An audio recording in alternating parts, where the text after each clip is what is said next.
J'ai découvert le troisième témoin un peu plus tard. Et enfin le quatrième témoin. Elle m'a écrit, puis j'ai eu affaire directement avec elle. Puis un cinquième témoin. Je m'étais occupé d'elle auparavant. Elle avait vu l'OVNI d'un autre endroit. Elle n'avait pas vu les êtres planer dans les airs, mais elle avait bien vu l'OVNI exactement à cette heure-là, cette nuit-là.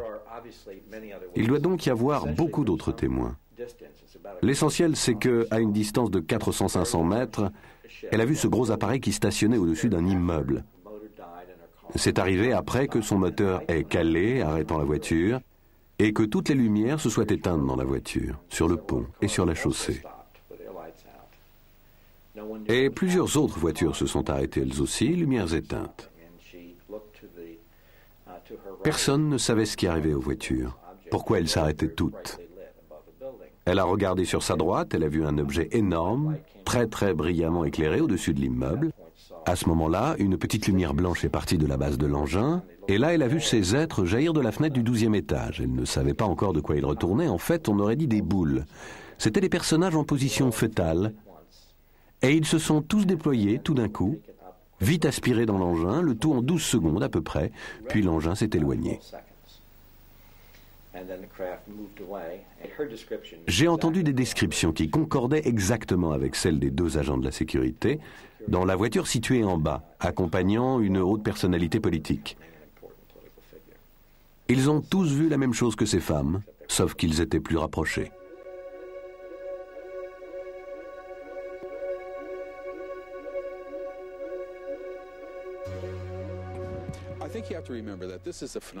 Je crois qu'il faut rappeler qu'il s'agit d'un phénomène qui n'est pas simplement un racontard. Il y a un élément matériel très substantiel qui s'y rattache, qui s'attache à toutes ces personnes. Par exemple, lorsque des sujets affirment avoir été enlevés, ils sont matériellement absents de leur environnement.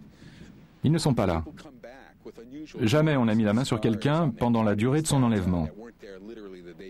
Ces sujets reviennent, portant sur leur corps des marques et cicatrices inhabituelles, absents la veille et toutes liées à l'enlèvement.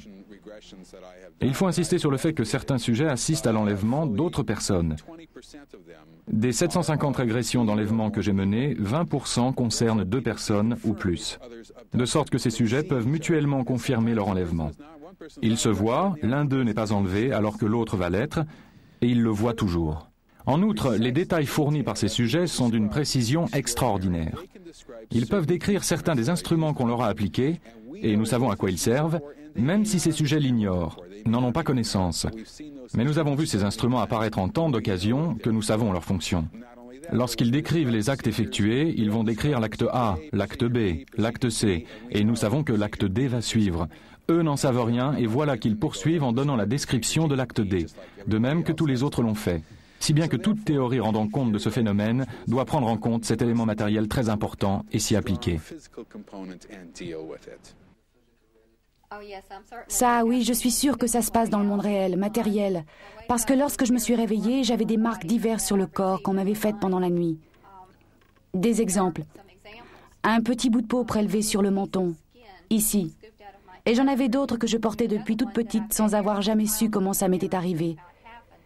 Mais celle-ci, là, on me l'a faite l'année dernière, au mois de mars, je crois. Je me suis juste réveillée, un petit bout de peau me manquait sur la figure. Vous savez, quand on se fait une coupure, qu'on s'égratine, d'abord ça saigne. Ensuite, ça fait une croûte, puis ça se cicatrise et la croûte tombe. Et là, c'est ce qui se produit naturellement. C'est la cicatrisation naturelle. Mais là, il n'y avait ni sang ni croûte. La veille, ce n'était pas là. Le lendemain, j'ai la cicatrice d'une incision sur la figure. Et j'en ai une sur chaque jambe.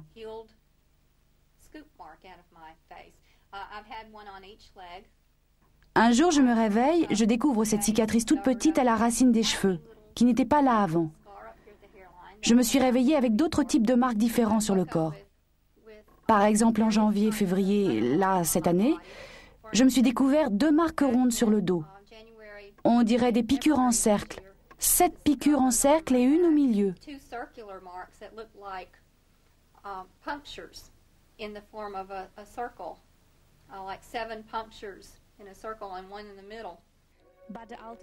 Autre indice de la réalité matérielle des enlèvements par extraterrestres, des implants bizarres dans le corps des témoins.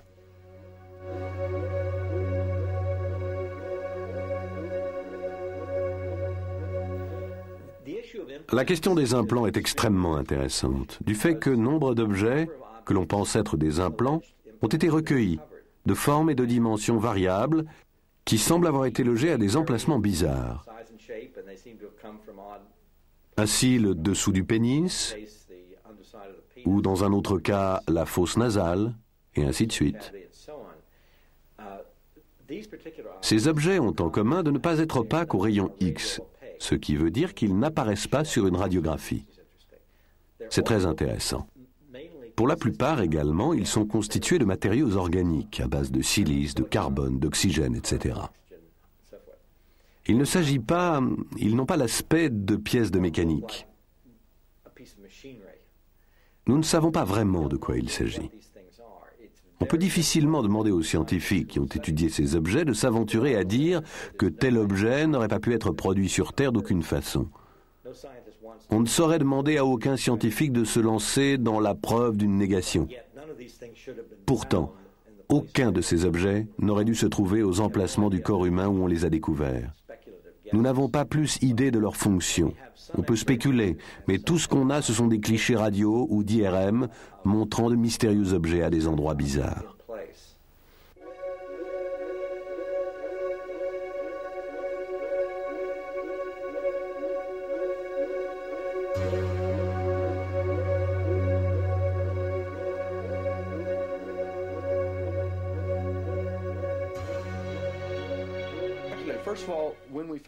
Quand on l'a trouvé, ça nous a vraiment passionnés. Quand cette dame nous l'a apporté, elle nous l'a apporté par un hasard tout à fait fortuit. Elle se frottait les yeux le lendemain matin. Le matin après le 10 décembre. Quelque chose la gênait dans l'œil. Et c'est sorti, ça a atterri sur son bureau. Un objet minuscule mais si dur qu'elle l'a entendu tomber sur le bureau. Sa chef se trouvait là. Elle lui a demandé « Qu'est-ce que c'est ?» Elle a répondu « Je ne sais pas, un grain de sable ou je ne sais pas quoi. J'avais ça dans les yeux, ça m'a fait mal toute la nuit. » Et l'autre « Apportez ça à l'enquêteur, Monsieur Sims. » Et elle a répondu « Oh, sans doute, juste un grain de sable. » L'autre lui dit « Non, allez le lui montrer, s'il vous plaît. » Ce n'est que comme ça qu'on a eu cette pièce à conviction-là. Sous hypnose régressive, elle décrit l'objet, comment il a été inséré à l'aide d'instruments chirurgicaux et un autre instrument servant à l'extraire. Alors initialement, je l'ai montré aux zoologistes, aux biologistes. Ils l'ont examiné afin de savoir s'il s'agissait d'une sorte de graine, de matrice. Il avait effectivement l'air d'une graine, une petite graine. Je l'ai montré à un zoologiste afin qu'il vérifie s'il pouvait s'agir d'une sorte de petit œuf. Mais évidemment, ce n'était pas le cas. Je le savais depuis longtemps. Mais je voulais que cela me soit confirmé par des gens compétents en la matière. Le zoologiste l'a regardé, il a dit « Bon Dieu, mais qu'est-ce que c'est que ça? Ça ressemble à du plastique dur ou à une sorte d'œuf, comme si quelque chose était contenu là-dedans. D'où cela peut-il bien venir ?» La seule explication que j'ai pu lui donner fut de lui dire que cela venait de l'œil d'une femme. Il m'a répondu « C'est impossible. Comment cela pourrait-il sortir de l'œil d'un être humain? Qu'est-ce que c'est que ce truc? » Vous savez, je ne peux pas vous en dire plus au sujet de ce truc, lui ai-je répondu. Un peu plus tard, j'ai souhaité le faire examiner au microscope électronique. Nous avons trouvé des traces de matériaux rares, du titane et du beryllium, ce qui ressemble aux matériaux décrits dans les récits d'OVNI. Je m'y suis mis après avoir rencontré un enquêteur au Texas du nom de Darrell Sims, qui faisait des recherches sur le phénomène des enlèvements extraterrestres depuis environ 27 ans. Il m'a intrigué en me montrant une série de clichés radio d'un pied avec 2 objets métalliques fichés à l'intérieur que j'ai proposé d'extraire. Le temps d'organiser l'extraction pour le patient, un autre cas s'était présenté, où l'objet métallique était logé dans le dos de la main. J'ai mis en place une équipe de chirurgiens, les 2 cas furent opérés, et les résultats d'analyse biologique ont été fichés et archivés, ainsi que les résultats préliminaires d'une longue série d'analyses sur l'origine des métaux.